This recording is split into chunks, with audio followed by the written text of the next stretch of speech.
Hola, ¿qué tal? ¿Cómo están? Bienvenidos a su programa ADN Empresarial, como todos los viernes a las 11 de la mañana, aquí por Change TV, la televisión del cambio ya está aquí. Y bueno, pues hoy les traigo a dos grandes empresarias, dos mujeres, que nos van a estar compartiendo un tema importante para todos los que nos están viendo, que es ¿en qué te puede ayudar un abogado para comenzar tu negocio o empresa? Y bueno, pues déjenme y les presento a la licenciada Michelle Martínez Treviño. Bienvenida, Michelle. Muchísimas gracias por la invitación. Al contrario, es un placer tenerte aquí. Y a la licenciada Andrea Vega Cepeda. Gracias por la invitación. No, pues es un placer tenerlas aquí y déjenme les comparto que ellas son socias de MTN Asociados SC. Y bueno, además déjenme también platicarles que tienen un diplomado corporativo y dentro de esto pues tienen algunas especialidades que me gustaría que nos compartieran en su empresa. Claro que sí, pues tenemos la especialidad en Derecho Corporativo, también en Derecho Migratorio, Laboral Corporativo y también en Propiedad Intelectual e Industrial. Muy bien, a mí me gustaría hacerles esta pregunta, ¿de qué le sirve a un empresario saber estos temas? Pues mira, normalmente cuando uno empieza un negocio, lo único que quiere es generar dinero y no te pones a pensar si te tienes que constituir como una sociedad o si te puedes quedar como una persona física con actividad empresarial. Entonces, nosotros como especializadas en Derecho Corporativo, dependiendo del negocio y dependiendo de la visión, porque no nada más vemos el principio, sino a dónde va a ir encaminado, pues te podemos decir si es necesario que constituyas una empresa o bien que sigas como persona física con actividad empresarial. Perfecto. Me gustaría preguntarle, licenciada Andrea, ¿qué diferencia hay entre que un contador y un abogado nos asesore?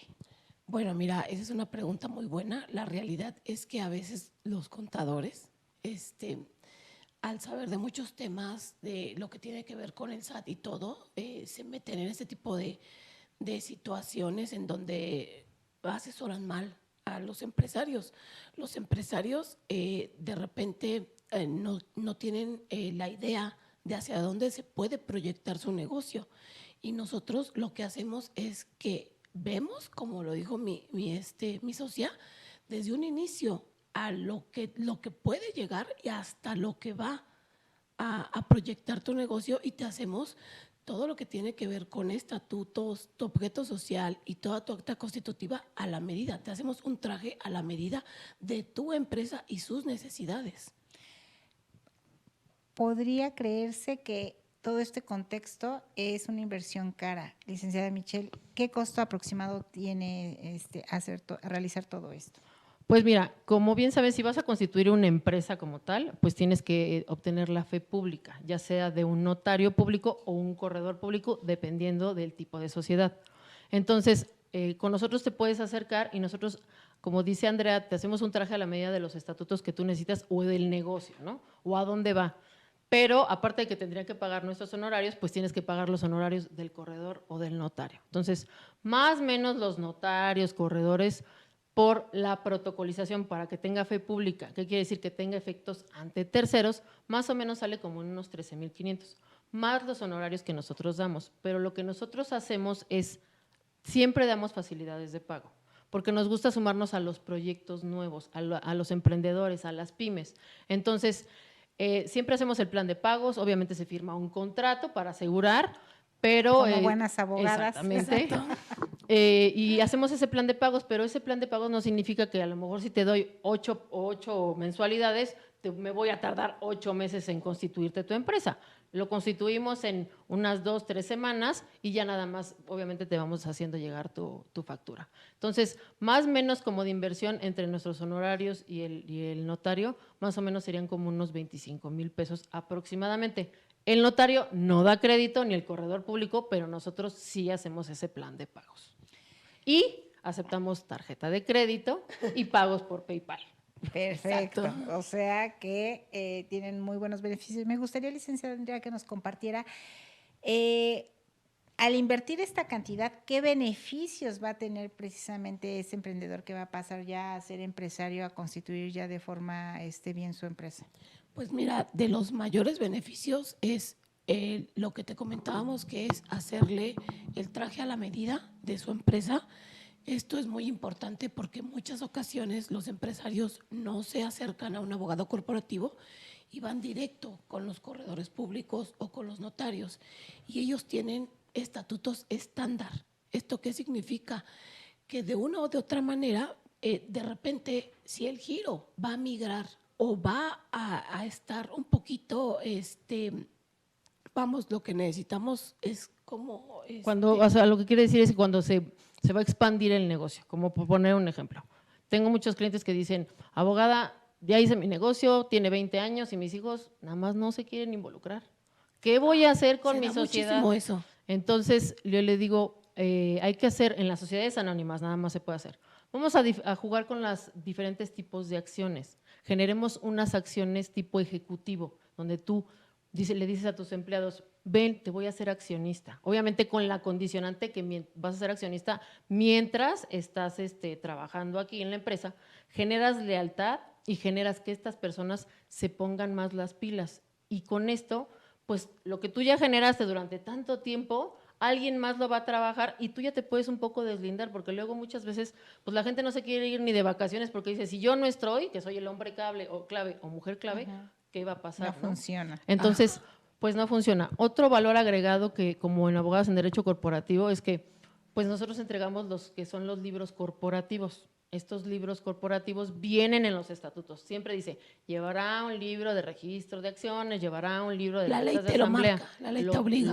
Lo ponen, pero nadie tiene esos libros. Hay actos que no se tienen que protocolizar, como por ejemplo, alguien va a invertir en la empresa.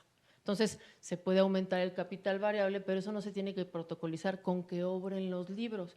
Pero si tú llegas a tener alguna revisión por parte del SAT, entonces dicen, ¿y por qué hubo en los estados financieros un aumento de capital? Ah, SAT, aquí está mi libro, donde dice que hubo una asamblea y se aumentó el capital. Entonces, entregamos estatutos, entregamos los libros y aparte entregamos lo que son los títulos de acciones. Esto igual de manera nada más en las sociedades anónimas, que es una hoja de papel seguridad en el que dice, este título avala a Andrea Vega por tantas acciones, el valor de las acciones, y esta figura es como si fuera un cheque, tú lo puedes endosar. Entonces, si estás casi en el lecho de muerte o tienes alguna premura y las acciones ya no quieres que salgas tú, con el simple hecho de que tú endoses este título, tiene validez para cederle las acciones a alguien. Posteriormente sí se tendría que celebrar una asamblea, pero si por alguna circunstancia no se puede hacer en ese momento, pues con ese título. Entonces, te hacemos el traje a la medida, como dice Andrea. Aparte, y los asesoramos porque muchas veces van los empresarios con los notarios, con los corredores y les dan los nombres de las personas que quieren que aparezcan en su consejo de administración y a veces son sus familiares y la ley no te lo permite. Y el notario, como no les pregunta, lo pone en el acta constitutiva, el corredor igual, y eso está en contra de la ley. ¿Qué sucede ahí en alguna situación que se tuviera que utilizar precisamente ese tema y que se vea que son familiares? Por ejemplo, más bien sería no el consejo, sino es el comisario. El comisario es el que va a hacer la vigilancia de la sociedad. Entonces, la Ley General de Sociedades Mercantiles te marca que no puede haber consanguinidad entre los accionistas con el comisario. ¿Por qué? Porque el comisario se supone que vigila. El comisario se supone que hace los estados financieros y hace un reporte anual, que este reporte anual se hace después de la declaración anual de personas morales en abril, pero no puede ser juez y parte. Entonces, puedes tener a tu comisario, sí, pero no puede ser familiar y tampoco puede ser apoderado, o sea, no puede tener poderes. Y ahí es donde entran los contadores. Yo me he enfrentado en que muchas actas constitutivas que son asesorados por los corredores, por los contadores, ponen a los familiares cuando no se dan cuenta que están infringiendo la ley como tal. Entonces, sí es muy importante por eso asesorarte de un abogado en derecho corporativo. Sí, de los expertos en la materia. Exactamente. ¿Qué sucedería en ese caso entonces si se percatan que el comisario es Pues familiar? ¿Se está familiar. trabajando se podría decir que está trabajando con dolo? no, con ignorancia, pero el que seas ignorante no te exime de que tú tengas que seguir la ley. Pero vamos a suponer que empieza la sociedad, todo es miel sobre hojuelas como en todo, como si fuera un matrimonio, y a la mera hora luego empieza la lucha de egos y no firmaron un convenio de accionistas donde delimitaron las tareas de cada quien. Se pelean y entonces pues yo quiero quedarme con la empresa. No que yo me quedar con la empresa. Entonces, se hace un juicio y a la hora que se hace el juicio para ver quién se queda con la empresa, pues ahí sale que estuvo el error. Entonces, si entonces fue el comisario, fue mi familiar y tú y yo nos estamos peleando por la sociedad y tu abogado se da cuenta de eso, entonces pues puedo salir yo perjudicada porque me pueden acusar hasta de fraude, porque a lo mejor mi familiar pudo haber acomodado los estados financieros o las declaraciones, ¿no? Entonces, si entras en un tema muy fuerte, entonces sí es importante por eso asesorarte. Vean nada más qué tema tan interesante, porque pareciera que cuando alguien va a constituir una empresa, es muy fácil, ¿no? Y a lo mejor nada más que ir simplemente con el notario o asesorado precisamente de un contador, pues es suficiente. Y yo creo que tiene que haber todo un equipo de trabajo. Sí. Precisamente para preparar a qué Exacto. nivel quieren que llegue la empresa también, porque desde ahí es muy importante también. Sí, o sea, qué proyección le van a dar, si el día de mañana van a tener inversionistas o no, para hacer una clase de acciones donde nada más tengan derechos económicos y no corporativos. ¿Qué quiero decir? Que nada más tengan derecho a dividendos, pero no tengan derecho a voz y voto en una asamblea. Porque a lo mejor tú tienes 10 años con tu empresa, pero necesitas capital porque ya te quieres extender y no quieres que la persona nueva que entre tome decisiones. Obviamente sí va a ser acreedora económicamente, pero podrá estar a lo mejor llamado a la asamblea, pero ya en la toma de decisiones no, por eso se juega con el tipo diferentes de clases y tipos de acciones. Se puede hacer en las sociedades anónimas. ¿Y qué es lo que más se han encontrado ustedes como especialistas precisamente en este ramo de problemáticas con las empresas? Eso, que meten a familiares en el cargo de comisarios y eso está en contra de la ley. No tienen sus libros corporativos. Exactamente. Casi nadie. La ley te dice que, los estatutos te dicen que al año se tienen que reunir y hacer la aprobación de estados financieros. Hay gente que lleva 15 años y nunca ha hecho una aprobación de estados financieros. ¿Qué es? Es aprobar si hubo utilidades y pérdidas. Los estados financieros los hace normalmente el comisario, que es el contador, se supone que tendría que ser el contador, pero casi nadie hace ese tipo de asambleas. Imagínate que hay empresas que ni siquiera en sus estatutos tienen que pueden obrar por medios electrónicos y lo están haciendo. O sea, a lo que va Andrea es que ahora ya con el tema de la tecnología, pues ya muchos pueden firmar de manera electrónica, pero a veces no te lo quieren hacer válido si no vienen los estatutos. Hay ciertos proveedores que el gobierno tiene aprobado para la firma electrónica, pero a lo mejor tú contrataste otro proveedor que ni siquiera sabes que está certificado por el gobierno para poder firmar y aparte te piden que venga en los estatutos, ¿no? Y ahora, por ejemplo, con el tema también del outsourcing, pues antes era, usted póngale el objeto social bien amplio, nos vamos a dedicar a todo. Hoy ya no se puede porque si vas a subcontratar, no puede venir dentro de tu objeto social. De tu operación. La operatividad Por de la eso empresa es no puede un tenerlo. traje a la medida. Exacto. Cuando ya van con un abogado precisamente especialista en la parte corporativa. Exactamente. Ok, y bueno, y dentro de todo esto también mencionaste algo referente a la marca. Sí.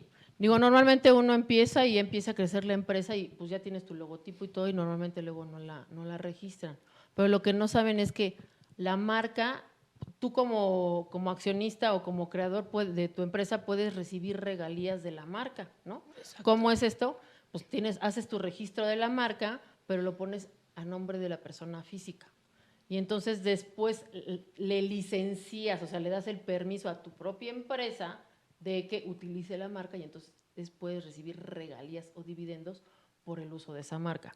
Pero, por ejemplo, en ese ámbito nos hemos encontrado que cuando haces un registro de marca, pues la gente no busca, ¿no? Que si ya se parece a otra o si va a generar confusión. Y muchos, porque esa herramienta que tienen el INPI, cualquier persona puede registrar su marca si quiere, pero no hacen la búsqueda. Lo que nosotros hacemos es un análisis previo, porque si tú le pagas al INPI los derechos y te equivocaste y no era la clase, se pierde el dinero. Ahí pierdes la inversión. Entonces nosotros hacemos un análisis y te decimos, hay muy pocas posibilidades o hay altas probabilidades o cámbiale tantito al logo, agrégale esto al nombre. Digo, no somos las creativas, somos abogadas, pero lo que sí buscamos es que se genere mayor distintividad en tu marca. Entonces, al rato tu marca, si tu empresa crece y hasta se hace de manera internacional, pues puede ganar muchísimo. O hay casos en los que dicen, ni mis hijos quieren entrar a la empresa, ni quiero invitar a mis empleados, voy a venderlo, y si tienes registrada tu marca, pues le da muchísimo valor. Es O sea, un plus, ya va a ser más cara esa empresa, va a tener más. Así como que salvaguardas el tema de tu empresa, o sea, que nadie más utilice tu nombre, tu marca y todo lo que te ha costado, ¿no? Ahorita con el tema de la pandemia, mucha gente empezó a hacer TikToks, ¿no? Y yo he encontrado varios que pues, yo sigo porque me daban risa, y algunos sonidos pues que ya andan por todos lados y ya nada más le pones la voz. Me he encontrado con que un chavo que ni siquiera sabía, registraron algo que él dijo, y él quería ya monetizar esa frase. Esa frase ya no se puede. Ya no la puede monetizar porque alguien más la registró. Entonces, sí es muy importante que todas las creaciones que son, no sé, si estás en una empresa de tecnología y haces ciertos programas o softwares, o haces, no sé, es de cuentos, y el cuento es muy exitoso, luego la gente dice, ay, no lo voy a registrar, pero eso lo tienes que registrar ante el INDAUTOR, no ante el INPI, para que el día de mañana no llegue alguien más vivo que tú y tú quieras monetizar eso o recibir dinero de eso, y a la mera hora pues ya esté registrado. Ya te ganó. Muy bien. ¿Y este servicio aproximadamente qué costo tiene? Por ejemplo, los derechos gubernamentales que pagas en el INPI, más o menos oscilan entre los 2,900 y los 3,100 pesos. Pero eso es por clase. ¿Qué quiere decir? Que alguien puede tener una clase de productos o de servicios. Como por ejemplo, te pones a comercializar productos que traigan cannabis, ¿no? Que ahora es el CBD o eso. Entonces, lo tienes que dar de alta en la clase 5 porque son productos farmacéuticos, bueno, con fines farmacéuticos. Pero aparte lo puedes dar de alta en la clase 35, que es la clase de comercialización. Ajá. Aunque esté en la 5 lo puedes comercializar, pero como que generas mayor seguridad para que alguien no vaya a querer comercializarla en tu nombre. Entonces, ahí son dos clases. Tú pagas por cada clase, 2,900 o 3,100 por cada clase. Entonces, y más, obviamente, lo que nosotros hacemos es que si vienes con nosotros te hacemos el análisis, pero si decides no hacerlo con nosotros, te cobramos el análisis. Si decides hacerlo, pues nosotros cobramos más o menos como entre 3,500 pesos por cada clase. Pero sí ya viene incluido lo que es el análisis y el seguimiento. Y tarda más o menos, porque luego la gente se desespera, tarda más o menos entre 6 y 8 meses, porque las personas que autorizan las marcas, pues son personas físicas, no hay una máquina, no hay un robot a la… Exacto. Y en el INDAUTOR, pues dependiendo del tipo de registro que vayas a hacer, el registro de una obra, que puede ser una obra de cómputo, literaria, que sea un manual, que sea una canción, los derechos del INDAUTOR, la verdad es que son muy baratos, son 3,000 pesos. Si va a ser registrado por medio de una empresa, tienes que hacer el cotejo del acta constitutiva, que cuesta 14 pesos cada hoja, más los derechos que nosotros cobramos, que más o menos son como entre igual 3,500 pesos, eso, pero por varias obras. Eso es más o menos. Digo, no es tan caro en el INDAUTOR, pero sí vale la pena la inversión para que el día de mañana pues no estén utilizando tus cosas. ¿Qué pasaría en el caso de que alguien no registrara su marca, otra persona la registra y en algún momento se da cuenta? O sea, así como prácticamente lo que pasó con el chico que nos compartiste, pero esto en una marca, ¿qué posibilidades hay de recuperarla o ya no tiene posibilidades de… O sea, sí puede meter como un recurso de revisión o hay una parte en la que tú te puedes manifestar en que no estás de acuerdo por que hagan ese registro, pero tienes cierto tiempo, o sea, es casi de inmediato cuando alguien lo ingresa. Y si ya pasó ese periodo, pues ya no lo puedes hacer.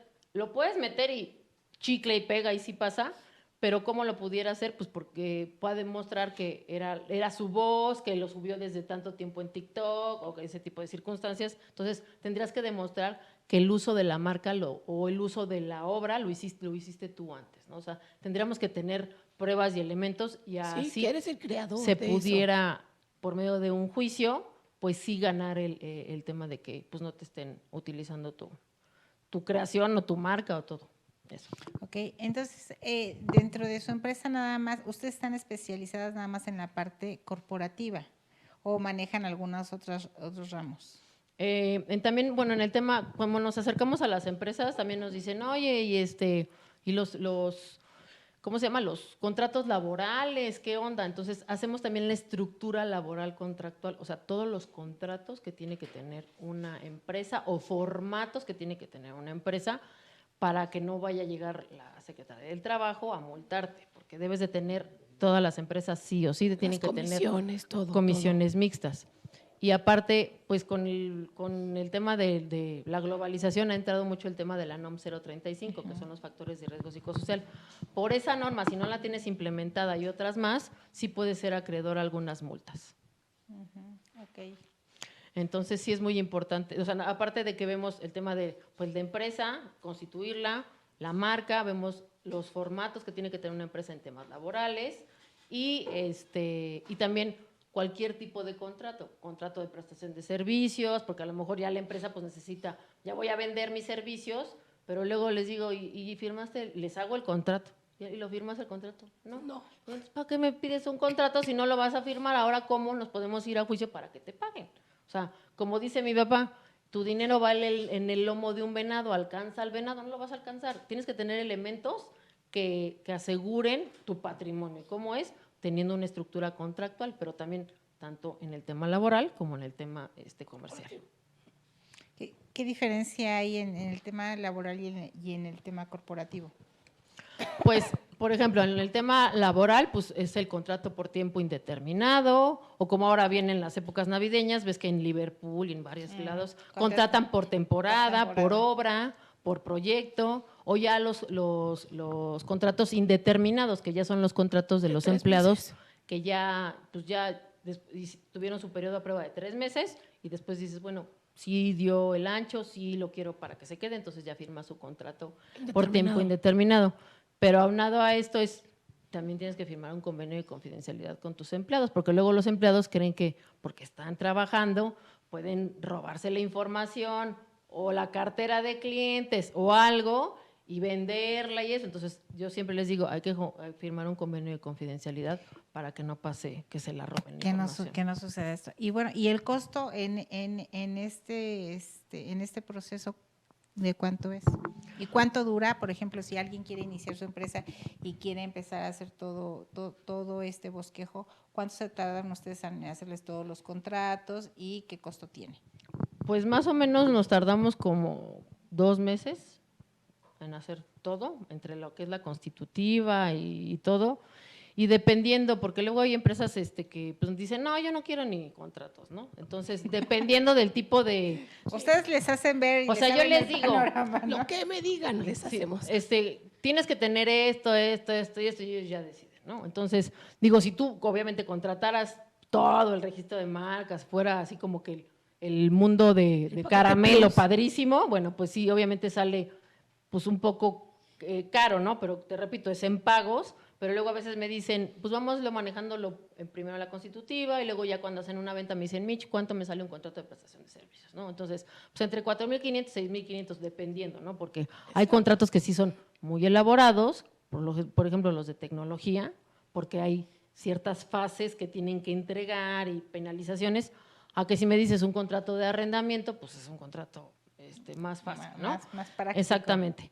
Y ya después me dicen, no, pues ya quiero registrar mi marca, entonces como que vamos paso por paso, ¿no? Entonces, no me atrevería a darte un número así, porque pues la verdad es que nadie me ha pedido todo en una sola exhibición, o sea, no lo ha pedido así, pero vamos como por fases, ¿no? Entonces, normalmente, afortunadamente, siempre tengo clientes a largo plazo porque constituyo, luego el contrato y luego hay veces que dicen, no le hables al abogado porque te va a cobrar por hora, ¿no? O te va a cobrar por la asesoría. Nosotros no hacemos eso, o sea, si tú tienes una duda y ya me contrataste para algún contrato marco que vas a llenar para todos tus proveedores y tienes duda de cómo llenarlo, pues no te voy a cobrar por decirte, aquí es así y así. O sea, la verdad es que no. Ok, muy interesante lo que nos están compartiendo porque es una forma de que las empresas se vayan profesionalizando y sobre todo también en los emprendedores pasa que les da como que mucho miedo entrar en todo este mundo,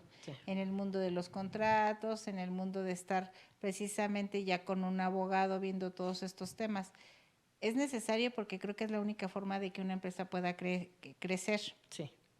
Hay ustedes desde su punto de vista como corporativo, ¿cómo han visto el avance con los emprendedores no sé, en estos últimos 3 años? Bueno, a partir de la pandemia me imagino que se paralizó o si hubo movimiento de que hubo gente que quiso formalizar su negocio. Durante la pandemia no hubo mucho el tema de la formalización, más bien hubo tema de convenios modificatorios de arrendamiento y convenios modificatorios laborales, y estaba lo de la nueva normalidad Es y que la fue NOM lo del 035. teletrabajo, con los Que trabajadores, nació que empezó el teletrabajo. exacto. Pero lo que yo he visto es que hoy en día las personas que emprenden, que son jóvenes, están más casadas con hay que constituirnos, hay que ir con un contador, hay que ir con un abogado, porque de la mano siempre va el abogado y el contador, o sea, aunque no quieras, ¿no? Entonces, hoy en día como que sí, ya los jóvenes tienen Ya más tienen esa como, cultura. como esa Se quieren visión ya. asesorar, Exactamente. buscan el asesorarse. Y las personas, pues, de antaño, de usos y costumbres, y pues yo operé así toda la vida, o sea, les cuesta un poquito más trabajo como que decir, bueno, sí necesito al abogado, ya lo buscan ya que tienen el problema, pero pues nosotros somos abogados preventivos, ¿no? De que, pues, poco a poquito podemos ir caminando, tampoco no te va a salir carísimo, pero pues vas a tener todo en regla, ¿no? Entonces, normalmente sí. O luego muchos dicen, no, es que mi cliente pues, como que le va a dar desconfianza firmar un contrato. Le digo, sí, y si no te firma el contrato y no te quiere pagar, ¿cómo le vas a cobrar? O sea, ¿cómo van los términos y condiciones, ¿no? de lo que estás haciendo la negociación. Muchos lo que hacen es, pues me firmó la cotización. Pues sí, pero la cotización no es un contrato como tal. Entonces sí tienen más la cultura hoy los jóvenes de querer constituirse y asesorarse Que la gente de antes, que los empresarios de antes. Sí. Sí lo tienen. Wow, pues es todo un mundo, ¿no? Y por eso precisamente es importante que uno vaya con los especialistas. Y nosotros sabemos que, bueno, en el derecho hay diferentes áreas, muchas ramas, que es la penal, civil, fiscal, familiar. Y bueno, ustedes son especialistas en la parte corporativa, sí. Y eso les da un plus, como lo acaban de mencionar, precisamente para que quien las contrate sepan que ustedes están enfocadas precisamente en el crecimiento de la empresa, en los contratos y todo, porque es lo único que ustedes van a estar como observando dentro de las necesidades que requiera esta empresa. Exactamente. ¿No? Sí. ¿Qué nos podrían dar, algún consejo que nos pudieran dar a los empresarios para dar un brinco a la mejor más grande o crecimiento de la empresa dentro del área corporativa? Pues para dar el brinco es, si tú ves que tu empresa ya está como que pues, generando cierta cantidad de dinero, si te quedas como persona física y llegas a lo mejor a tener algún problema porque pediste algo, se van a ir en contra del patrimonio de la persona física, ¿no? Exacto. La persona moral te da otra visibilidad ante otras personas, ¿no? O sea, para poder entrar a licitaciones o para poder entrar a otras empresas. Entonces, yo sí siempre les aconsejo que sí brinquen de tener una persona física a una persona moral, pues para que sea más seguro y que su patrimonio no se vea afectado. ¿En qué proceso ustedes consideran que una empresa tiene que dar ese brinco de la persona física a la persona moral? Pues ya cuando sientes que en la vida se te está yendo y no puedes hacer todo, creo que ese es el momento de decir, tengo que brincar, o que ya estás entrando con empresas grandes, es el momento de brincar para una persona moral. ¿Qué costo tiene hacer este procedimiento y cuánto se tarda? Obviamente es la constitutiva y más o menos oscila entre ya los 25,000 pesos ya con el tema ya con el notario o corredor público va incluido. ¿Y el proceso, el tiempo? Más o menos como lo que se tarden los clientes en darnos los requisitos, de ahí más o menos es una semana y media en lo que sí, eso es muy rápido. rápido. ¿Cuáles son los beneficios de ya ser una empresa, persona moral? Como te comenté, que no vas a arriesgar tu patrimonio como persona. O sea, si tienes una casa, no se van a ir en contra de tu casa, se van a ir en contra de los activos que tenga la empresa, y que te da un plus, te da otra visibilidad. Beneficios fiscales. Y también beneficios, pues puedes también Tres beneficios fiscales para que la gente se anime. Pues, por ejemplo, que puedes poner en tus estatutos ciertas deducciones que los accionistas pueden ser acreedores a, no sé, educación, y si compras un curso lo puedes a lo mejor facturar, no significa que el dinero salga de la empresa, sino que para que pueda ser deducible. Qué interesante. Pues bueno, prácticamente se nos acabó el tiempo. ¿Dónde las podemos encontrar en redes sociales?